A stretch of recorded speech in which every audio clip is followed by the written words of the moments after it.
मेरा विश्वास है कि जो वचन मैं आपको देने वाला हूं, अगर आप उसे फॉलो करेंगे, आपकी लाइफ की सभी प्रॉब्लम्स खत्म हो जाएंगे।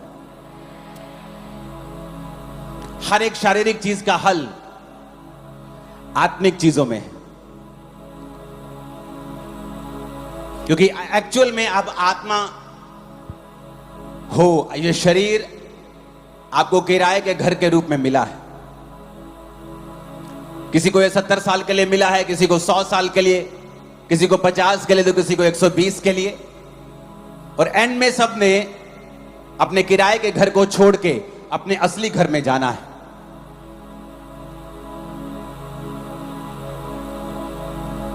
तो चाहे आपकी प्रॉब्लम्स शारीरिक हैं,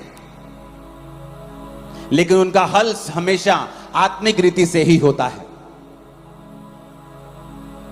बाइबल कहती प्रभु यीशु मसीह के पास एक लकवे के रोगी को लेके आए और जीसस को बोला, जीसस जिस तरह आप ले हैंड करते हैं ना लोगों के ऊपर, प्लीज इस पे ले हैंड कर दे और इसे ठीक कर दें। और जीसस ने कहा, हे पुत्र तेरे पाप माफ हुए।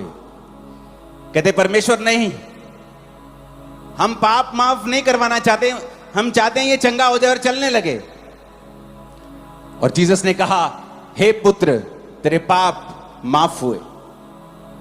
और वचन कहता है जब पाप माफ हुए तो जीसस ने उसे कहा, उठ और अपनी मंजी उठा और घर चला जा। क्योंकि जब पाप माफ हुए, इन सब चीजों को बंद कर दो, ओके?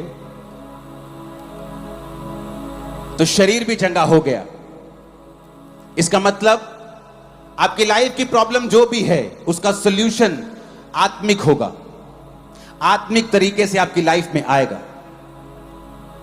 इसलिए बहुत से लोग जब उनको चर्च आने का न्योता मिलता है और कोई बताता है चर्च के बारे में, वो सोचते यार चर्च क्या होगा, अरे यार मेरा बिजनेस नहीं चल रहा, चर्च क्या कर देगी, अरे यार मेरी वाइफ मेरे कंट्रोल में नहीं, चर्च क्या कर देगा उसमें, अरे यार मेरे बच्चे मेरी सुनते नहीं, चर्च क्या कर लेगा। उन्हें यह नहीं मालूम कि ये वाइफ, ये बच्चे, ये बिजनेस, ये पैसा, ये शरीर, ये दुनिया, ये देखने वाली सब चीजें परमेश्वर ने बनाई हैं। आपका दिल, आपका दिमाग, आपके बच्चों का दिल, दिमाग, रूह, जिस्म, जान, उसकी सोचें परमेश्वर के हाथों में है।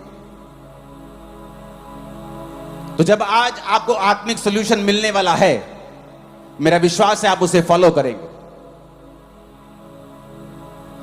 परमेश्वर ने चंडीगढ़ के विषय में मुझे एक विजन दिखाया। जब मैंने खुदा से कहा, प्रभु मैं क्या बोलूंगा वहां जाके, मैं अपनी ओर से कुछ नहीं कहना चाहता, मैं अपनी बाइबल स्टडी से कुछ नहीं बोलना चाहता, मुझे गहरी बातें बोलने का शौक नहीं है क्रूसेड्स के ऊपर, मैं क्या बताऊं। परमेश्वर ने मुझे बताया कि जाके चंडीगढ़ के लोगों को बोल कि तुम्हें ज्यादा दिया गया है, तुमसे ज्यादा मांगा जाएगा। मैंने कहा प्रभु इसका मतलब क्या है। प्रभु ने कहा, मैंने चंडीगढ़ के लोगों को ज्यादा दिया है, इनके तोड़े ज्यादा दिए हैं इनको। बाइबल में एक को 5, एक को 2 और एक को 1 दिया था। 5 वाला गया और 5 के साथ 5 कमाए, 2 वाले ने 2 के साथ 2 कमाए, 1 वाले ने मिट्टी में छुपा दिया। कहा मैं डर गया था, तू कठोर मनुष्य है, बॉस जब तू आता तो मेरी क्लास लेता, इसलिए मैंने छुपा दिया। और बॉस ने कहा तू मुझे अगर कठोर समझता है तो मैं कठोर ही हूं, जाओ इसको वहां फेंको जहां रोना और दांतों का पीसना हो। प्रभु ने मुझसे कहा, मैंने चंडीगढ़ के लोगों को ज्यादा दिया है और मैं ये चाहता हूं कि ये ज्यादा मुझे वापस करें। अब मैं आपको बताता हूं परमेश्वर आपकी लाइफ से क्या चाहता है और क्यों चाहता है। आप नोटिस करेंगे एक व्यक्ति जितना टैलेंटेड होता है, शैतान उतना ही उस पर अटैक करने की कोशिश करता है। प्रभु ने मुझसे कहा कि इनको क्या कहना है कि इनकी लाइफ में वो खालीपन ना रहे जिससे ये जूझ रहे हैं, वो ट्रबल, वो मानसिक डिप्रेशन, वो जिंदगी की तंगियां जिनमें से ये निकल रहे हैं और इनको मालूम नहीं कि निकलना कैसे है। ये वचन तू इन्हें बताएगा और ये इस वचन को मानेंगे और आने वाले समय में निकल जाएंगे। प्रभु यीशु मसीह की सबसे इंपॉर्टेंट आज्ञा क्या है बाइबल में? बहुत सी आज्ञाएं हैं, लेकिन प्रभु यीशु मसीह ने पहाड़ पर जब स्वर्ग जाने वाले थे, मत्ती 28 उसकी 18 से 20 में लिखा है कि यीशु ने कहा उनके पास जाकर, स्वर्ग और पृथ्वी का सारा अधिकार मुझे दिया गया है, तुम जाओ और सब जातियों के लोगों को चेला बनाओ, उन्हें पिता पुत्र पवित्र आत्मा के नाम में बपतिस्मा दो, और सब बातें जो मैंने आज्ञा दी हैं मानना सिखाओ, और देखो मैं जगत के अंत तक तुम्हारे साथ। सबसे मोस्ट इंपॉर्टेंट आज्ञा है जीसस क्राइस्ट की, जब वो जीवित स्वर्ग पर चढ़ाए जाने वाले थे, कि जाओ इनको बोलो कि ये लोग मेरी सेवा करें। लोग बोलते हैं मैं सेवा करूं, मैं तो इंजीनियर हूं, मैं कैसे सेवा करूं, मैं डॉक्टर हूं, मैं तो एक आईटी कंपनी में जॉब करता हूं, मैं तो हाउस वाइफ। यहोशू 24 उसकी 15 आयत में लिखा है, यहोशू ने कहा सब लोगों से, यदि यहोवा की सेवा करना तुम्हें बुरी लगे तो आज चुन लो तुम किसकी सेवा करोगे। उन देवताओं की जिनकी सेवा तुम्हारे पुरखा महानद के उस पार करते थे, अमोरियों के देवताओं की सेवा जिसके देश में तुम रहते हो, परंतु मैं तो अपने घराने समेत यहोवा की सेवा नित्य करूंगा। पुराने नियम में, नए नियम में, दोनों नियम में हमें परमेश्वर यह बताता है कि एक्चुअल में हम लोग उसकी सेवा करने के लिए चुने गए हैं। सारे, आप डॉक्टर हैं तो भी जाओ और चेला बनाओ, आप इंजीनियर हैं तो भी, आप एक विश्वासी हैं तो भी, आप एक हाउस वाइफ है तो भी, ये बुलाहट है जो आप सबको दी गई है। जब आप लोग इस बुलाहट पे नहीं चलेंगे, उसके बाद फिर निराशाएं हमारी जिंदगी में प्रवेश करेंगे, एक खालीपन प्रवेश करेगा बीमारी के रूप में। फिर आप कंप्लेंट करेंगे मेरा पति मेरी बात नहीं सुनता, मेरे बच्चे मेरी बात नहीं सुनते, मुझे वो सेटिस्फाइड नहीं करते, क्योंकि आप भूल गए अपने बाप को सेटिस्फाइड, अपने पिता को, अपने जीसस को सेटिस्फाइड करना, क्योंकि उसने आपको सेवा के लिए बुलाया है। सेवा करने से क्या होगा? क्या हम सब सेवा के लिए बुलाए गए हैं? हां, हम सब सेवा के लिए बुलाए गए हैं। एक पास्टर भी सेवा के लिए बुलाया गया है और एक विश्वासी भी सेवा करने के लिए बुलाया गया है। जब एक विश्वासी परमेश्वर की सेवा नहीं करेगा, फिर उसकी जिंदगी में वो खालीपन रहेगा जिसे दुनिया की कोई ताकत, कोई पैसा, कोई बरकत, कोई खुशी भर नहीं सकती। फिर वो अपनी लाइफ में उस सफर पे निकलेगा जो अकेलेपन से और दुखों से भरा हुआ है। फिर आप क्वेश्चन करेंगे, परमेश्वर अगर मेरी लाइफ में तू है तो मेरी लाइफ ऐसी क्यों है? अगर मेरी लाइफ में तू है तो मेरी जिंदगी फिर ऐसी क्यों है? लगता क्यों नहीं है कि तू मेरी लाइफ में है? क्योंकि आप अपनी लाइफ की जो पहली कॉलिंग है सेवा करना, उसे आपने दूसरे, तीसरे, चौथे और लास्ट नंबर पे कर दिया है। परमेश्वर ने कहा है कि मैं सेवकों को बेस्ट दूंगा। गिनती 18 उसकी 10 से 12 आयत में लिखा हुआ है, उत्तम से उत्तम ताजा तेल, उत्तम से उत्तम नया दाख मधु, गेहूं, इसकी पहली उपज जो यहोवा को दे वह मैं तुझको देता हूं। यानी याजकों के लिए परमेश्वर बात करता था, और पुराने नियम में कोई याजक कोई सेवा करता था। लेकिन प्रकाशित वाक्य 1 उसकी 5 और 6 के अनुसार जब प्रभु यीशु मसीह मुर्दों में से जी उठे, तो हर एक विश्वासी प्रभु के सामने एक याजक के रूप में खड़ा हो गया। अगर आज आपको पाप माफ करवाने हैं तो आपको याजक के पास या मेरे पास आने की जरूरत नहीं है। आप डायरेक्ट घर से प्रार्थना कर सकते हैं, प्रभु मुझे माफ कर, तो परमेश्वर आपको माफ करेगा। मेरा रोल है परमेश्वर का वचन आपको बताना, मसीह में आपकी उन्नति करवाना और आपको परमेश्वर के करीब रखना, और आपको सब बातें सच सच और सही सही बताना। तो परमेश्वर ने कहा, मैं जब एक सेवक को देखता हूं जो मेरी सेवा करता है, पुराने नियम में थोड़े होते थे याजक, पर नए नियम में जब परमेश्वर आपको देखता है वो एक याजक के रूप में देखता है। तो जब आपको वो देखता है याजक के रूप में, वो ये भी देखता है कि मैं अपने बेटे को, अपनी बेटी को बेस्ट दूंगा, हर चीज बेस्ट दूंगा, इसकी लाइफ में हर चीज को मैं बेस्ट तरीके के साथ करूंगा, क्योंकि ये मेरी सेवा करने वाला है।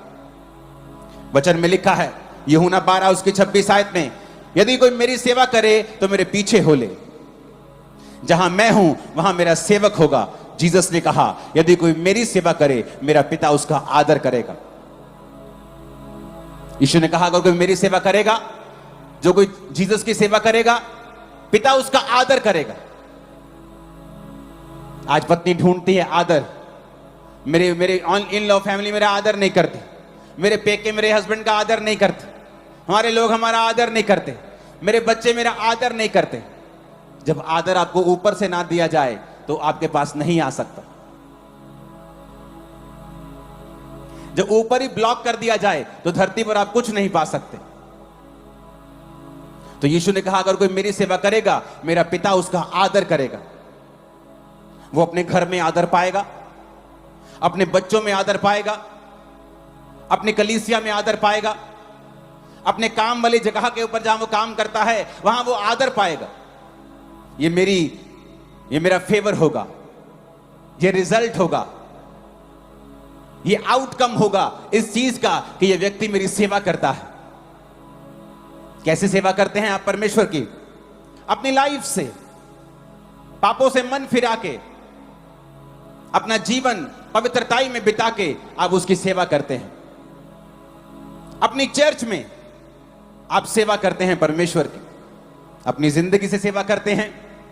आप अपनी चर्च में हैं, आप सेवा करते हैं, आप टेंट बिछाते हैं, आप लंगर खिलाते हैं, आप वॉलंटियर की सेवा करते हैं। आप कुछ ना कुछ सेवा करें, चाहे वो सुसमाचार की हो, चाहे वो किसी भी चीज की हो।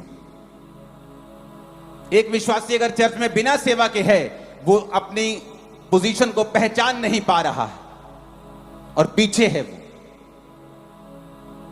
आप सब वॉलंटियर नहीं बन सकते, लेकिन आप सुसमाचार देने के लिए जा सकते हैं, आप बीजों को बो सकते हैं, आप फाइनेंशियली प्रार्थना से, उपवास से आप सेवा कर सकते हैं।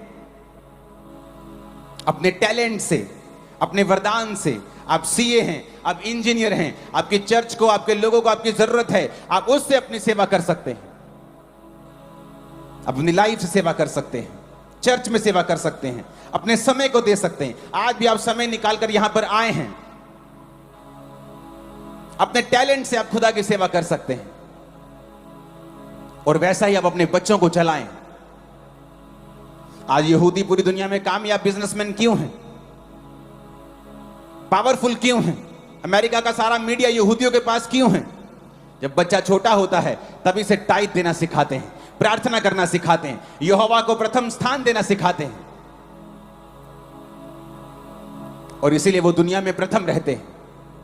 परमेश्वर ने कहा अगर तू मुझे पहला रखेगा मैं तुझे पहला रखूंगा। तू सिर ठहरेगा, तू पूंछ नहीं ठहरेगा। तू आगे होगा, मैं तुझे इज्जत दूंगा, मैं तुझे बरकत दूंगा।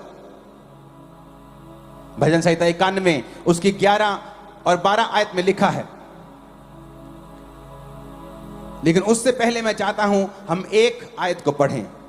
अगर आपकी स्क्रीन पे एक आयत नहीं आई तो आप बाइबल से निकाल लें उसे। भजन संहिता 91 उसकी एक आयत।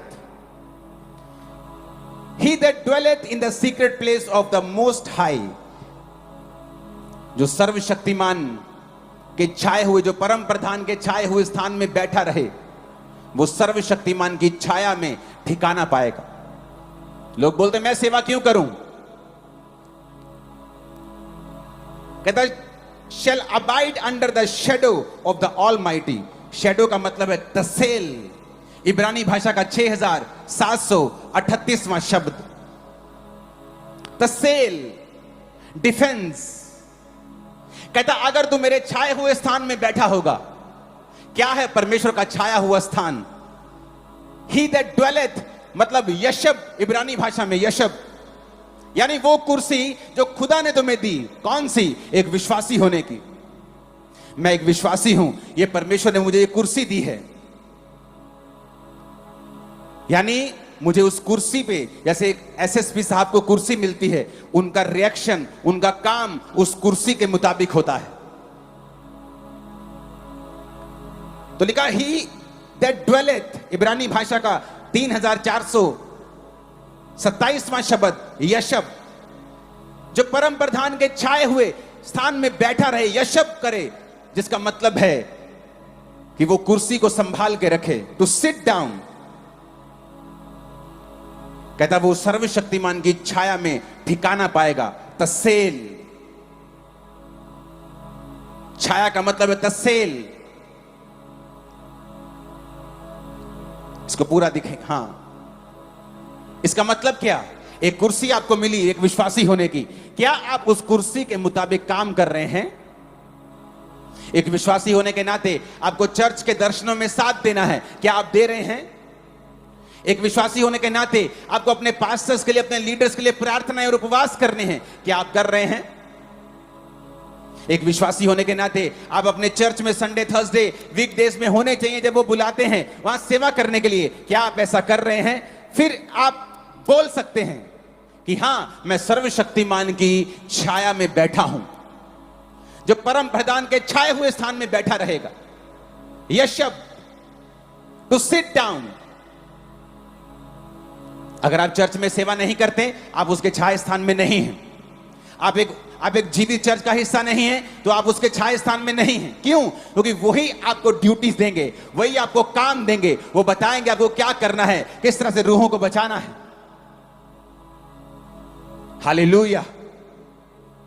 कहता डिफेंस में द सेल, वो उसके डिफेंस में ठिकाना पाएगा, यानी यहोवा का डिफेंस उसकी ओर होगा।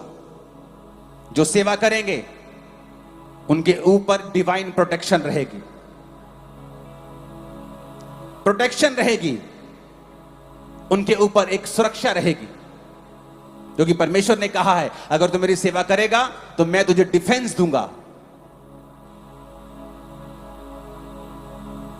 जब एक देश का गृह मंत्री आपको डिफेंस देता है, आपको सुरक्षा देता है, तो वो खुद आपकी सुरक्षा करने नहीं आ जाता। वो किसको भेजता है? अपनी आर्मी को भेजता है, अपने कमांडोज भेजता है, बेस्ट लोगों को भेजता है। कहता जाओ इसकी सुरक्षा करो, इसको वाई कैटेगरी Z++ Z दो, सुरक्षा करो इसकी, मैं तुम्हें डिफेंस देता हूं। यहोवा ने कहा अगर तू मेरे छाए स्थान में बैठा रहेगा, सिट डाउन, जो तेरी ड्यूटी है, अगर तू उससे उठकर व्यभिचार करता है तो तू यशब में नहीं है, तू बैठा हुआ नहीं है मेरे छाए स्थान में। अगर तू चोरी करता है, तुमने उस कुर्सी के मुताबिक कार्य नहीं किया, तो तू उसके छाए हुए स्थान में नहीं है। अगर तू चोरियां व्यभिचार करता है तो तू यशब में नहीं बैठा हुआ, तूने वो कुर्सी छोड़ दी है, क्योंकि उस कुर्सी पर बैठकर तू ऐसा नहीं कर सकता।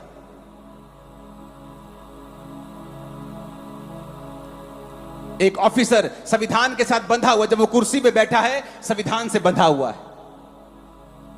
परमेश्वर ने कहा अगर तू उस कुर्सी में, विश्वासी की कुर्सी पे बैठा है, तो तुझे एक्शन करना होगा उस कुर्सी की वैल्यू के मुताबिक।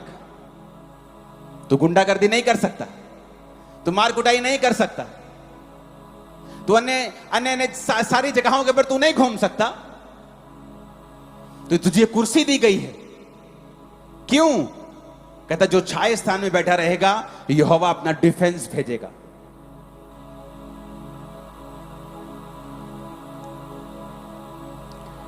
फिर 11 आयत में लिखा है, वह अपने दूतों को तेरे निमित्त आज्ञा देगा, जहां कहीं तू जाए वो तेरी रक्षा करे। ऐसा ना हो तेरे पांव पर पत्थर से ठेस लगे, वो तुझको हाथों हाथ उठा लेंगे। इसका मतलब जब परमेश्वर ने कहा अगर तू यशब रहेगा मेरी प्रेजेंस में, तो मैं तस्सेल करूंगा, डिफेंस दूंगा। फिर वो कहता फिर दूत तेरी पास रहेंगे और तुझको हाथों हाथ उठा लेंगे, क्योंकि वो दूत मैंने जो तुझे डिफेंस दिया है उसके अनुसार तेरी जिंदगी में रहेंगे। यानी जो सेवा करेगा, डिवाइन प्रोटेक्शन उसकी लाइफ में रहेगी। अंदर डर रहता है लोगों के, ओ मुझे वैक्सीनेशन से कुछ हो ना जाए, और मेरे को ये ना, मेरा एक्सीडेंट ना हो जाए, मुझे कैंसर ना हो जाए, मेरी किडनी फेल ना हो जाए। आपके ऊपर डिवाइन प्रोटेक्शन रहती है जब आप परमेश्वर की सेवा करते हैं। नीति वचन 3 उसकी 5 से 6 में लिखा है, अपनी समझ का सहारा ना लेकर संपूर्ण मन से यहोवा पर भरोसा रखना, उसी को स्मरण करके सब काम करना, वो तेरे लिए सीधा मार्ग निकालेगा। परमेश्वर ने क्या कहा? कहता अपनी समझ का सहारा मत लेना, उसकी सेवा करना, भरोसा रखना, वो तेरे लिए सीधा मार्ग निकालेगा। Right path, he will show you the right path. कितने रास्ते हैं यहां, आप अपने घर को जाएंगे, कितनी सड़कें आएंगी, कितने मोड़ आएंगे, बट आपको राइट पाथ पता है? क्या आपको आपकी लाइफ का राइट पाथ पता है? क्या आप क्या करेंगे तो आने वाले समय में सक्सेसफुल रहेंगे? आप क्या स्टेप लेंगे कि आने वाले समय में आपको दिक्कत नहीं होगी? आपको कोई नहीं बता सकता, कोई नहीं बता सकता, सिर्फ परमेश्वर आपको गाइड कर सकता है। और उसने कहा जब तुम पूरा भरोसा मुझ पे रखेगा, I will show you the right path, मैं तुझे सही रास्ता बताऊंगा, तुझे जीवन में क्या करना है, कहां तुझे राइट पार्टनर मिलेगा, कहां तुझे राइट बिजनेस मिलेगा, किस कैरियर में तुझे सफलता मिलेगी, मैं तुझे बताऊंगा, मैं तुझे तेरी अगुवाई करूंगा। अगर आप सेवा करेंगे वो आपको राइट पाथ देगा। निर्गमन 23 उसकी 25 से 28 आयत में लिखा है,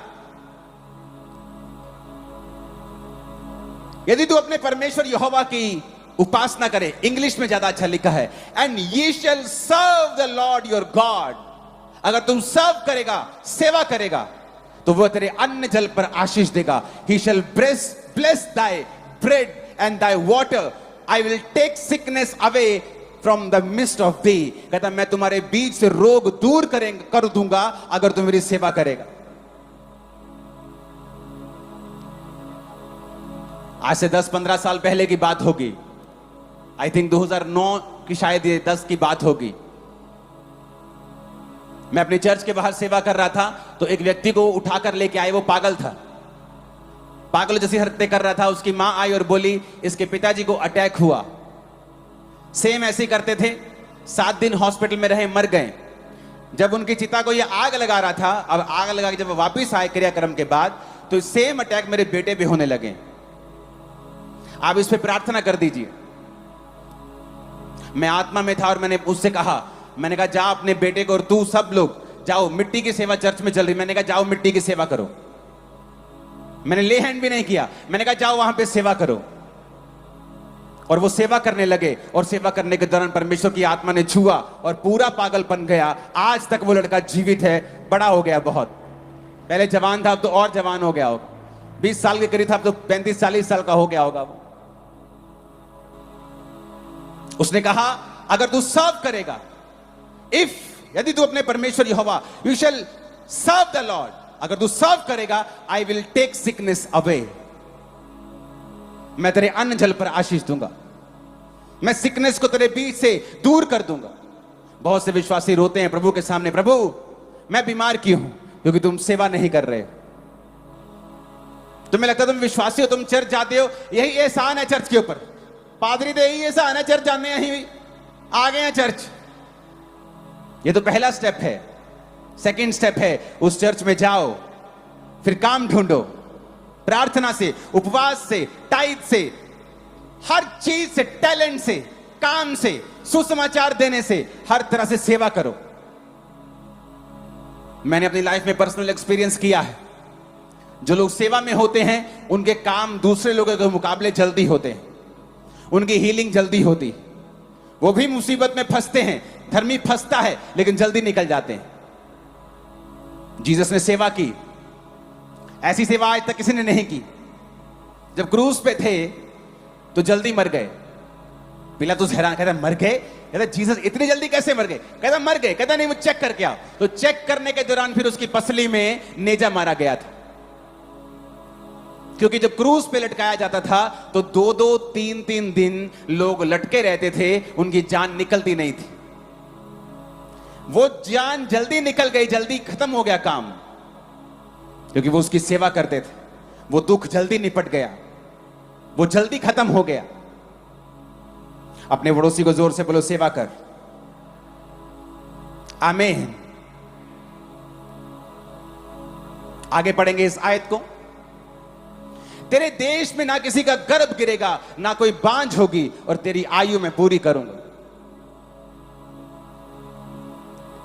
जिन लोगों के बीच में तू जाएगा उन सबों के मन में मैं अपना भय संवाद दूंगा, उनको व्याकुल कर दूंगा, तेरे शत्रुओं की पीठ तुझे दिखाऊंगा। फिर से दोबारा पढ़ेंगे आयत को 26 को। तेरे देश पे कहता गर्भ नहीं गिरेगा, तुझे गर्भ का फल मैं दूंगा, तुझे वंश दूंगा, तेरी आयु पूरी करूंगा। भजन संहिता 91:16 में भी लिखा है, मैं तुझे उद्धार दिखाऊंगा और तुझे दीर्घ आयु से तृप्त करूंगा। किसके लिए? सबके लिए नहीं है ये।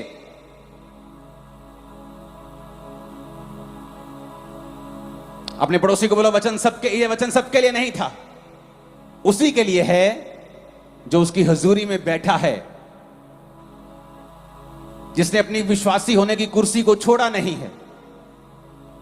आमीन। क्या कहा परमेश्वर ने? तेरे गर्भ नहीं गिरेगा ना कोई बांझ होगा, तेरी आयु में पूरी करांगा। तेरी आयु को कहता मैं पूरा करूंगा, बढ़ाऊंगा, तो पूरी आयु का होकर परमेश्वर में सोएगा। फिर कहता 27 आयत में, तेरे दुश्मन कभी भी तुझ पर काबिल कब्जा ना कर पाएंगे। वो शैतान, वो बीमारी, वो तुम्हारे एनिमी, तुम्हारी बुलाहट के दुश्मन हमेशा तुमसे शर्मिंदा रहेंगे अगर तू मेरी सेवा करेगा तो। क्योंकि 25 आयत को मत भूलना। लोग 27 आयत को कमांड करते रहते, क्लेम करते रहते हैं, प्रभु तेरे वचन में लिखा तू दुश्मनों की पीठ दिखाएगा। पर क्या तुमने 25 आयत पूरा की कि तू अपने परमेश्वर यहोवा को अगर सर्व करे तो? वो नहीं की। बड़ा जरूरी है यह समझना कि वचन क्यों बोला गया है, कैसे बोला गया है, कहां बोला गया है और किसको बोला गया है। नीति वचन 13 उसकी 22 आयत में लिखा है, नीति वचन 13 उसकी भला मनुष्य अपने नाती पोतों के लिए संपत्ति छोड़ जाता है, परंतु पापी की संपत्ति धर्मी के लिए होती है। खुदा ने कहा जो सेवा करते हैं वो अपनी लीगेसी छोड़ जाएंगे, वो अपने बच्चों के लिए अच्छी वस्तुएं छोड़ जाएंगे। लेकिन जो पापी होगा वो कमाएगा दूसरों के लिए, वो खुद कमाएगा लेकिन किसी और को देके जाएगा। लेकिन आप लीगेसी बिल्ड कर सकते हैं अगर आप परमेश्वर की सेवा अच्छी रीति से करेंगे तो। वो आपके वंशों का परमेश्वर है। दाऊद से कहा था कि तेरे निज पुत्र को ही मैं तेरी गद्दी पर बिठाया करूंगा। अगर वो तेरी आज्ञाओं पर, जिस तरह तू चलता है मेरी आज्ञाओं पर अगर वो चलेंगे तो उसी तरह से वो आशीषित होंगे जिस तरह से मैंने तुझे आशीषित किया है। ऊंची आवाज में बोलो हालेलुया। फिर से बोलो ऊंची आवाज में हालेलुया। एक आदमी आज क्या चाहता है? वो इज्जत चाहता है। खुदा कहता है मैं दूंगा अगर तू सेवा करेगा।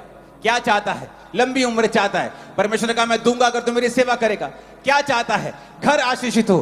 खुदा ने कहा मैं तुझे बेस्ट दूंगा अगर तू मेरी सेवा करेगा। और फिर भी हम ये सारी चीजें संसार में ढूंढ रहे हैं मूर्खों की तरह, क्योंकि परमेश्वर ने कहा कि जब ये मेरी सेवा करे ये सारी वस्तु इसके पीछे पड़ के इसको मिलनी चाहिए।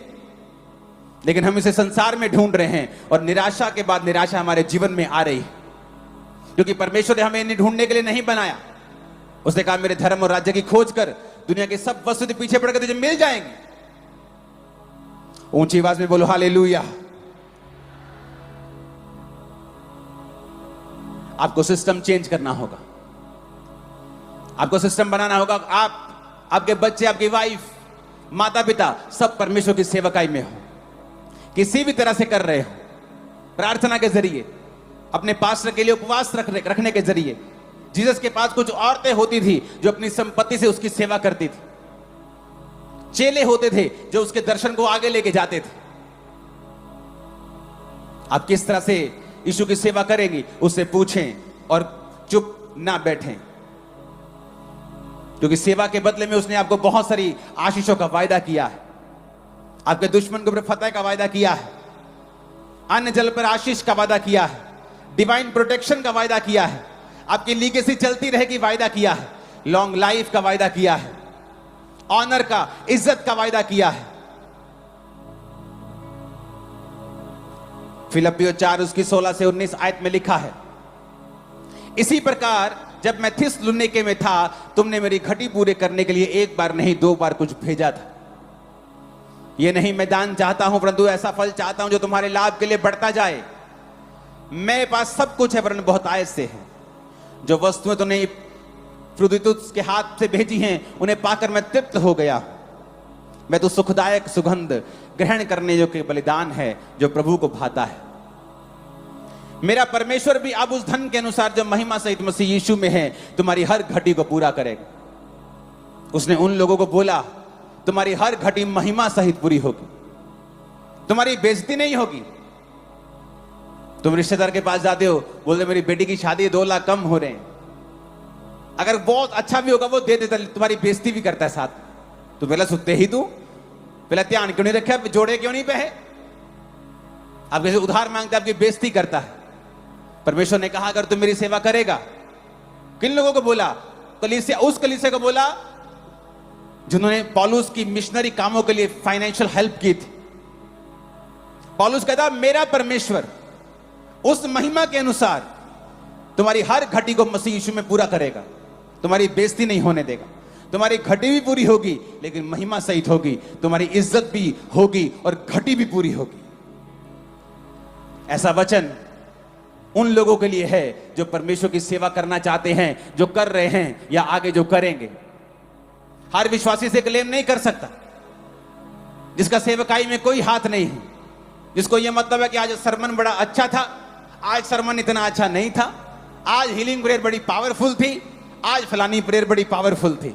बस उन्हें लगता है उनका काम हो गया, फिनिश, उन्होंने अपना काम कर दिया। यह बहुत बड़ी बात है, उनका चर्च में आ गए आज वो। ये बड़ी बात नहीं, तो शुरुआती बात है।